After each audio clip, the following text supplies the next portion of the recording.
What happens when a machine designed for advantage reaches beyond its makers? Not merely beyond safety or ethics or command, but beyond understanding itself. History is full of devices built to sharpen a nation's edge. Faster signals, deeper vision, stronger shields against uncertainty. Yet every so often, a tool meant to control the world seems to brush against something larger, as if reality were less fixed than we prefer to believe. The stories that follow begin in laboratories, hangars, bunkers, and testing grounds, places where bright minds worked under fluorescent light and military urgency, trying to solve practical problems. How to steer the weather, how to communicate without interception, how to protect memory, or bend timekeeping toward perfect coordination. Each effort was rational in its own moment. Each was born from the old human promise that with enough precision, enough discipline, enough technology, the unknown could be narrowed into order. But order has a fragile voice. Somewhere between calculation and ambition, these projects crossed a threshold their architects did not see. The result, if the records and recollections can be trusted, was not simple failure. It was success carried too far.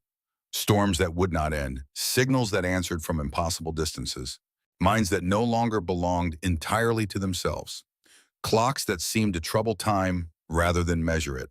In every case, the deeper shock was the same. The world did not behave like a closed system. It behaved like a door left slightly open. That is what makes these accounts linger. Not because they prove anything neatly, but because they unsettle the boundary between invention and consequence.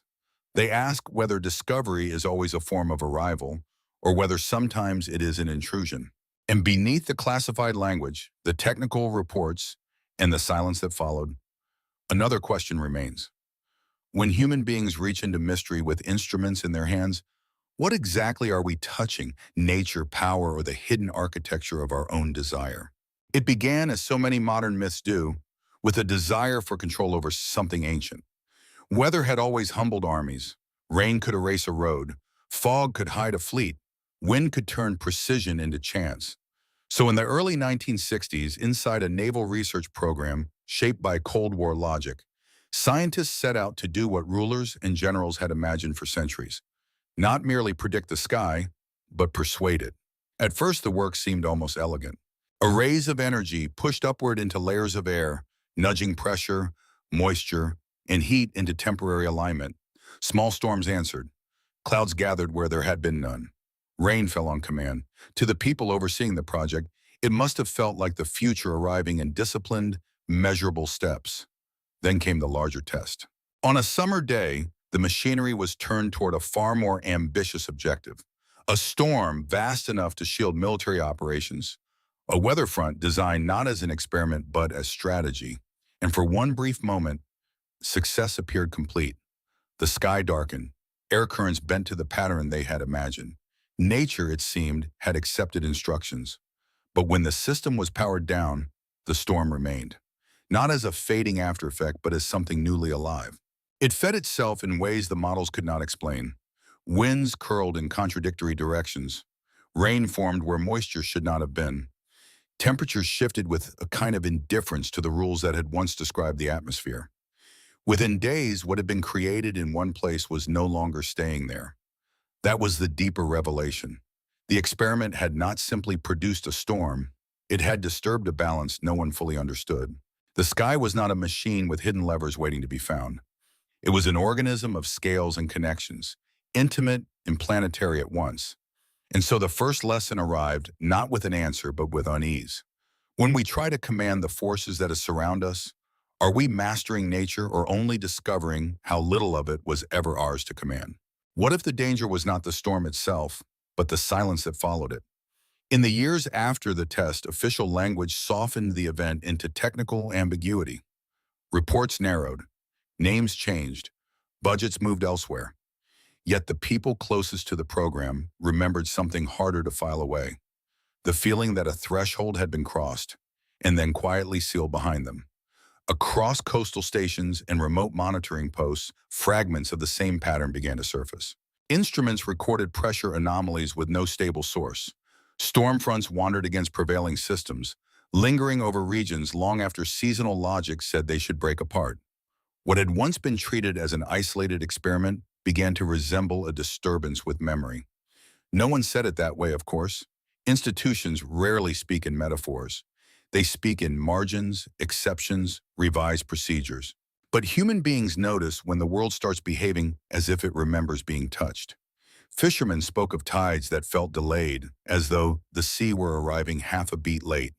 Pilots described cloud formations that seemed too symmetrical, too deliberate, like architecture dissolving in motion. Farmers, who trusted seasons more than the strategy, watched familiar calendars lose their authority. Perhaps all of this can be explained within the ordinary language of climate, coincidence, and pattern seeking. Perhaps that is the wisest way to hold such stories. And yet the emotional truth remains. Once people believe they have interfered with something foundational, every aftershock acquires moral weight. Every unusual season becomes a question. Every flood or drought carries the shadow of intention. That may be the real legacy of such a project. Not a permanent wound in the sky, but a permanent crack in confidence, a subtle loss of innocence. The realization that technology does not have to destroy a thing outright to change our relationship with it. Sometimes it is enough to make the familiar feel contingent, and when the familiar begins to tremble, even slightly, we are left with an older fear than war itself. Not that nature is hostile, but that it may no longer be listening to the stories we tell about how it works. Then the focus shifted from weather to memory, from clouds to the unseen architecture of the mind. If storms revealed how little control we had over the outer world, memory offered a more intimate frontier. Militaries have always feared forgetting, lost coordinates, broken codes, vanished names, the fragile human gap between seeing and remembering. So the next generation of experiments turned inward, toward the possibility that recall itself could be strengthened, preserved, even engineered. In sealed rooms lit by monitors and low electric hum, researchers built systems meant to protect the brain from error. Some used pattern sound. Others relied on pulses, repetition, or visual rhythms designed to anchor experience more deeply in neural pathways. The promise was practical on paper. A pilot under stress could retain instructions longer. An analyst exposed to overload could recover details with clarity. A soldier in confusion might resist the chaos that battle imposes on the senses. For a while, the results appeared extraordinary. Test subjects recalled strings of numbers far beyond expectation. They described rooms they had only glimpsed. Some reported memories surfacing with photographic precision, as if ordinary forgetting had been stripped away. To the project's architects, this was progress. Human limitations seemed once again ready to yield to method. But memory is not a vault. It is a living act of selection. The more the system amplified recall, the stranger the testimonies became. Subjects remembered not only what had happened, but things adjacent to it, details that no one could verify, impressions that felt older than the experiment itself. A hallway never entered, a voice from an empty speaker, a childhood moment described with impossible weather and impossible light. The sharpened mind was not merely retrieving, it was blending, widening, reaching into places where fact and feeling touched. That was the unsettling turn. Forgetting, once treated as a weakness, began to look like a mercy built into consciousness. Without it, the mind did not become purely accurate. It became porous. And so a new question emerged in the fluorescent quiet. If memory can be intensified until it no longer knows where experience ends, what exactly are we preserving, the truth of a life or the echoes surrounding it? One subject, according to later recollections, became the center of the program's quiet alarm. He was not remarkable when he arrived, middle-aged, steady, trained to follow procedure. The kind of person institutions rely on because he rarely dramatized anything.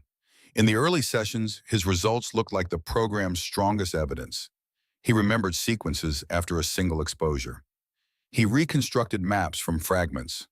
He could repeat spoken instructions hours later with unsettling precision. Then his memory began to behave less like storage and more like weather. He started describing details from sessions he had not yet attended, as though tomorrow had left traces in him before it happened. He anticipated changes in room setup, shifts in personnel, even lines of dialogue spoken by researchers who insisted they had not prepared their questions in advance.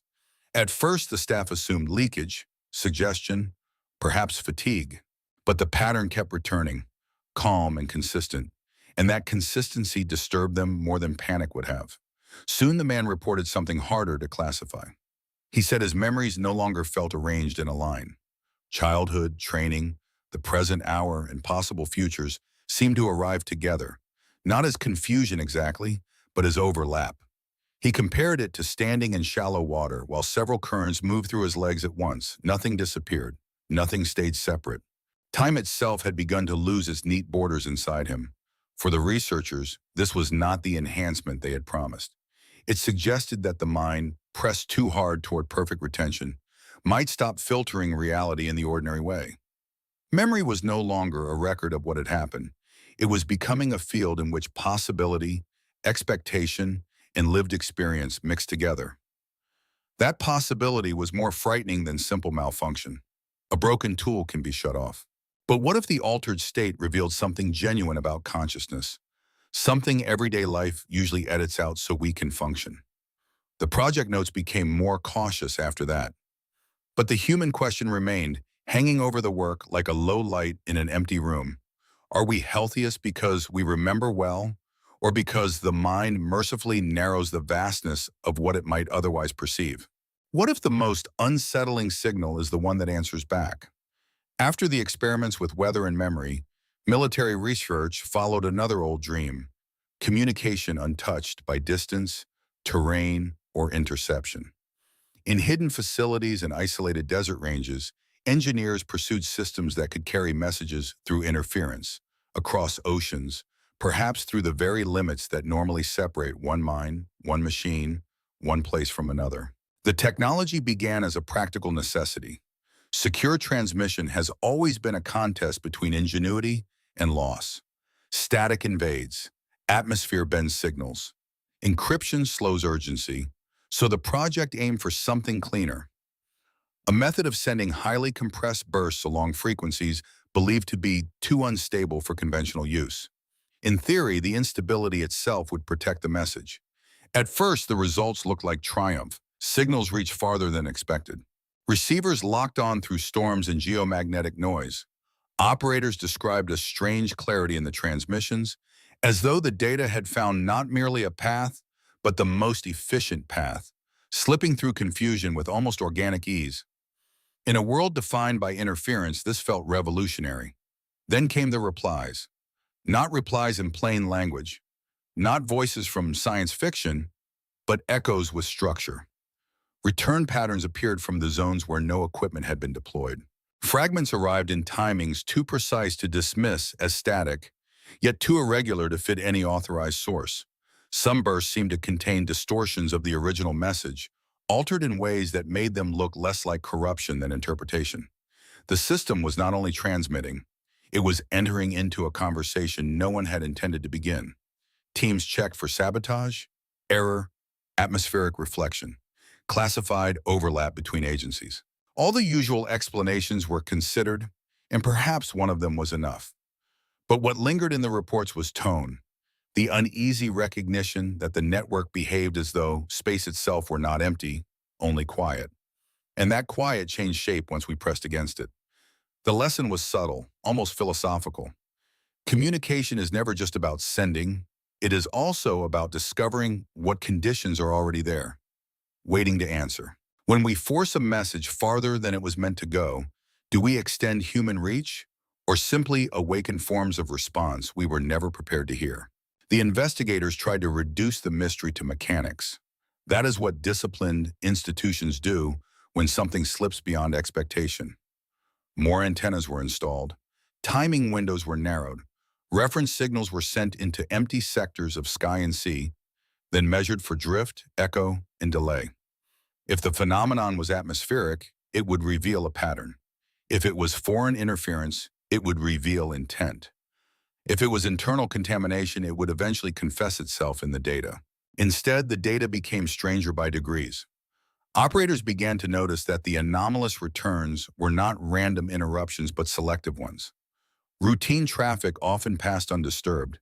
It was the more complex transmissions, those carrying layered instructions, navigational coordinates, or compressed intelligence packets that drew the clearest responses.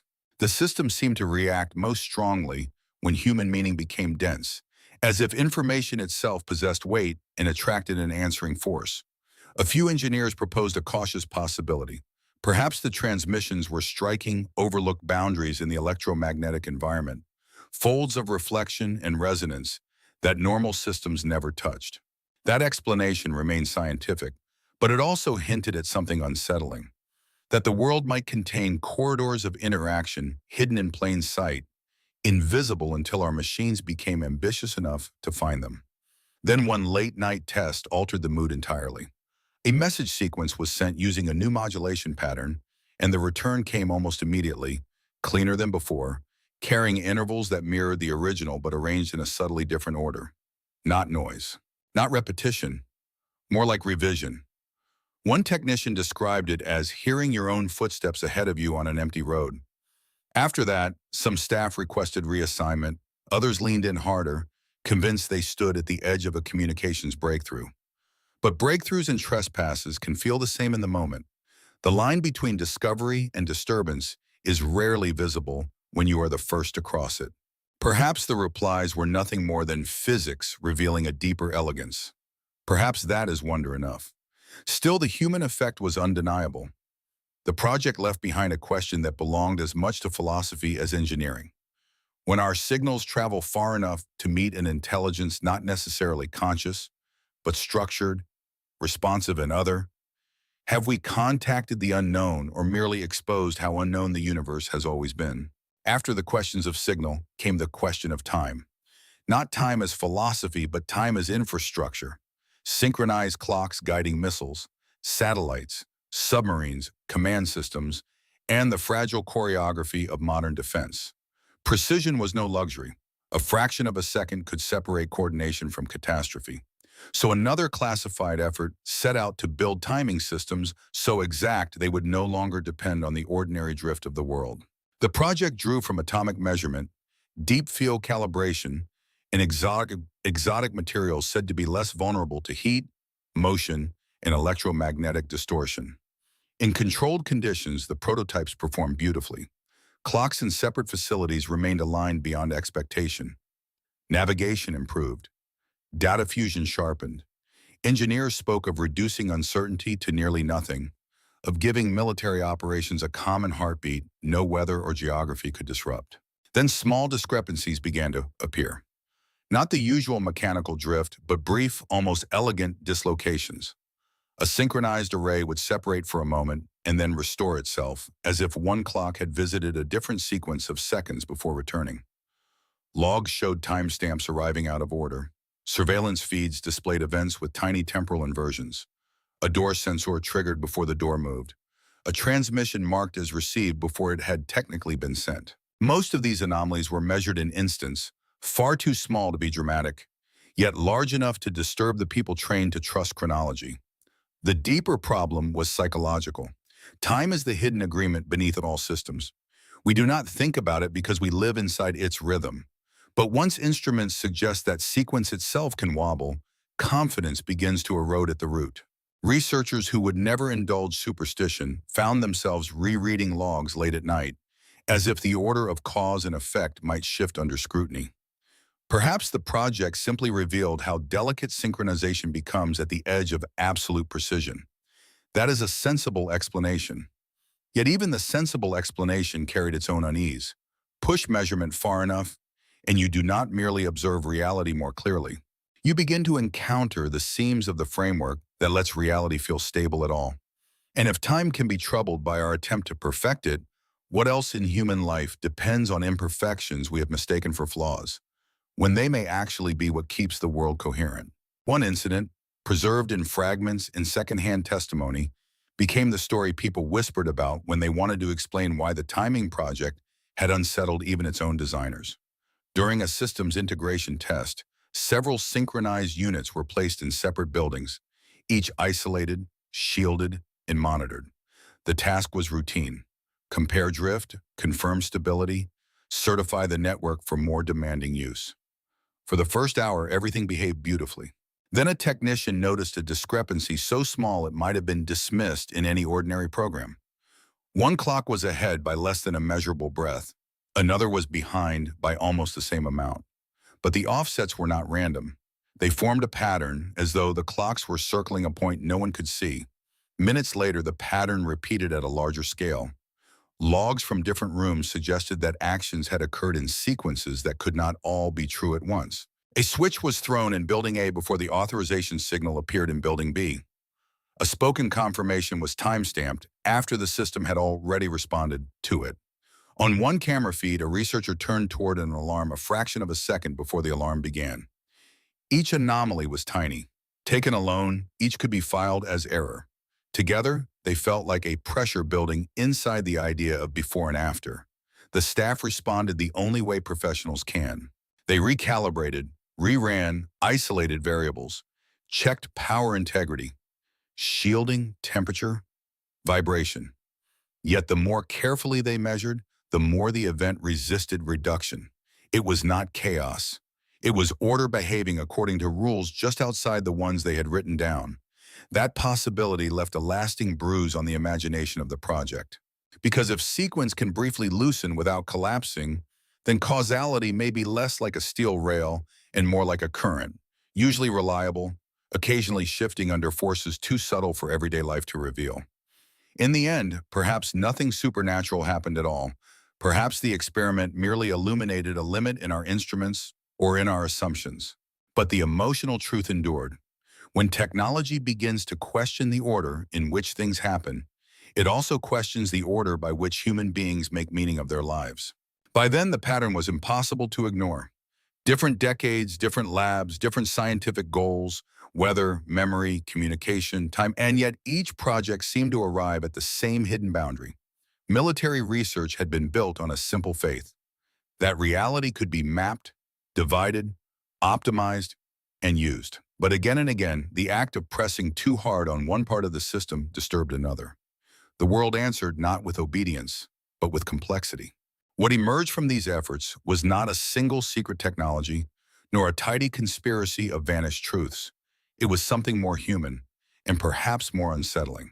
Brilliant people working under pressure and patriotism kept discovering that the unknown does not remain passive when studied at scale. It shifts, it reflects us. Sometimes it seems to widen in proportion to our confidence. Inside classified programs, that realization carried practical consequences. Funding changed. Terminology softened. Some projects were folded into safer research. Others were buried beneath bureaucratic language so ordinary it seemed designed to drain the mystery away. This is often how institutions handle destabilizing knowledge. They do not deny it outright. They rename it until it becomes administratively manageable. But renaming a thing is not the same as understanding it. For the engineers and operators who witnessed these anomalies, the deeper effect was personal. They had entered their fields believing that enough data would reduce uncertainty. Instead, data sometimes deepened it. The better the instruments became, the more fragile old assumptions appeared. Precision did not always simplify the world. At times, it revealed how much of ordinary stability depends on limits we rarely notice. That may be the central tension running through all these stories. We imagine discovery as a lantern brightening darkness, and often it is. Yet every lantern also casts sharper shadows. The more clearly we see one mechanism, the more aware we become of other forces moving beyond the edge of explanation. So the question changes, not whether reality can be mastered, but whether wisdom lies in knowing where mastery begins to resemble intrusion, and whether the most important discoveries are sometimes the ones that leave us humbler than we were before we made them. What lingers longest is not the machinery, but the people who stood beside it, the officers who signed approvals, the scientists who trusted equations until the equations began to feel like mirrors, the technicians alone with instruments at 2 in the morning, listening to relays click in empty rooms, watching numbers move in ways numbers should not move. History often remembers programs as if they were impersonal forces. But every classified effort is, in the end, a human story shaped by fatigue, ambition, doubt, and the quiet burden of witnessing something difficult to explain. Some carried that burden by becoming more cautious. They narrowed their claims, chose safer problems, retreated into the comfort of measurable outcomes. Others did the opposite. They became convinced that the strange results pointed toward a new science just beyond reach, one the present age lacked the courage or language to pursue. Between those reactions lay a very human tension. When experience exceeds explanation, should we protect ourselves by limiting interpretation or honor the experience by allowing our worldview to expand? There is no easy answer. Institutions prefer restraint because restraint keeps systems functioning. Civilization depends on agreed descriptions of post memory, weather, communication, and time. To question those foundations too aggressively is to invite confusion. Yet every frontier in knowledge has begun with someone noticing that the official description, while useful, was incomplete. That is why these stories endure. Not because they offer proof of impossible things, but because they reveal the emotional cost of standing near the edge of the known. Wonder is rarely pure. It arrives mixed with responsibility. To discover something unsettling is also to decide how much of it can be carried back into ordinary life without breaking the people who must live there. Perhaps that is the hidden labor of science, especially in secret worlds. Not just finding new facts, but learning how to bear them. And if the witnesses to these projects were changed by what they saw, maybe the change was not madness or revelation alone. Maybe it was a deeper form of humility, the recognition that knowledge does not always make us larger. Sometimes it teaches us with painful clarity the scale of what we are not. And so the story widens beyond laboratories and military archives. It begins to touch something older in human history, our recurring belief that the world's deepest mysteries can be approached through force, urgency, and control. We build instruments to shorten distance, tame uncertainty, and defend ourselves against surprise. Yet again and again, the most meaningful encounters with the unknown arrive not as victories but as corrections, a storm that would not quite obey, a memory that opened too far, a signal that returned altered, a clock that unsettled sequence itself.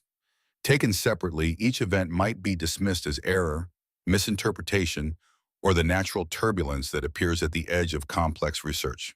That may even be true, but together they suggest a pattern of another kind. Whenever human systems push toward absolute command, reality seems to answer by revealing more depth, not less. This is not a reason to fear knowledge. It is a reason to approach it with maturity. Discovery is one of humanity's great dignities. It has cured disease, crossed oceans, expanded life, and made the invisible visible. But discovery without humility can harden into extraction, the assumption that every mystery exists only to be opened and used. These projects, whether misunderstood or faithfully remembered, point toward a gentler truth. Some boundaries are not walls built to frustrate us. They may be thresholds meant to teach us how to proceed. That lesson matters far beyond the military world. We live in an age that still worships optimization, still imagines that enough data will make life fully legible. Yet the deepest parts of being human remain resistant to total control.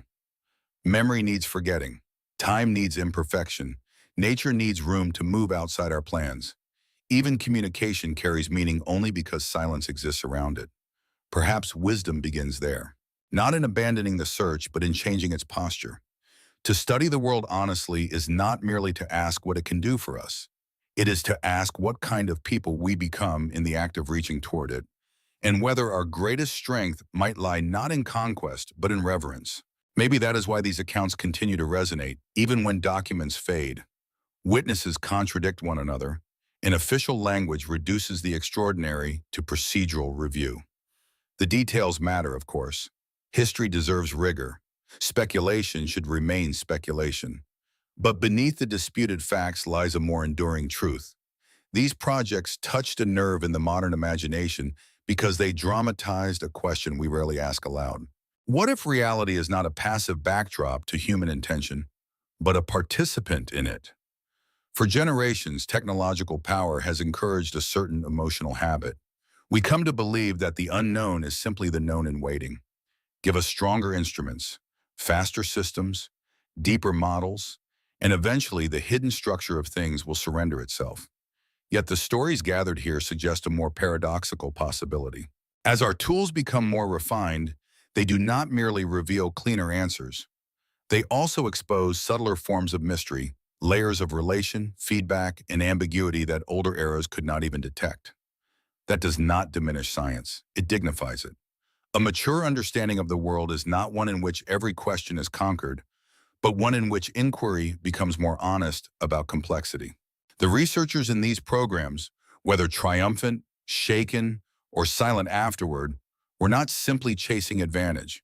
Many were also encountering a quiet philosophical shock. The recognition that explanation has edges and that pushing against those edges can change the observer as much as the observed. Perhaps that is the hidden continuity between the storm, the altered memory, the answering signal, and the unstable clock. Each one revealed that human beings do not stand outside the systems they study. We are inside weather, inside time, inside language, inside consciousness. Our inventions do not touch an inert universe from a safe distance. They move within the same fabric that makes us possible. And so we arrive at the threshold before the ending, where all such stories eventually lead, not to certainty, but to a choice. When knowledge opens onto greater mystery, do we respond with domination, denial, or wonder? The future may depend less on what we discover next than on the spirit in which we choose to meet it. In the end, these stories are not really about secret machines, though machines are everywhere in them. They are about a species forever caught between fear and curiosity, building instruments in the hope that the unknown can be made useful, measurable, safe. Sometimes that hope changes the world for the better. Sometimes it leaves behind a residue of questions no report can fully contain. And sometimes, in the quiet and after the experiment, what remains is not triumph or disaster, but a more difficult kind of knowledge. The sense that reality is deeper than our intentions. The military setting gives these narratives their tension, but the heart of them is universal. We all live by systems we barely notice until they falter. We trust memory to hold our lives together.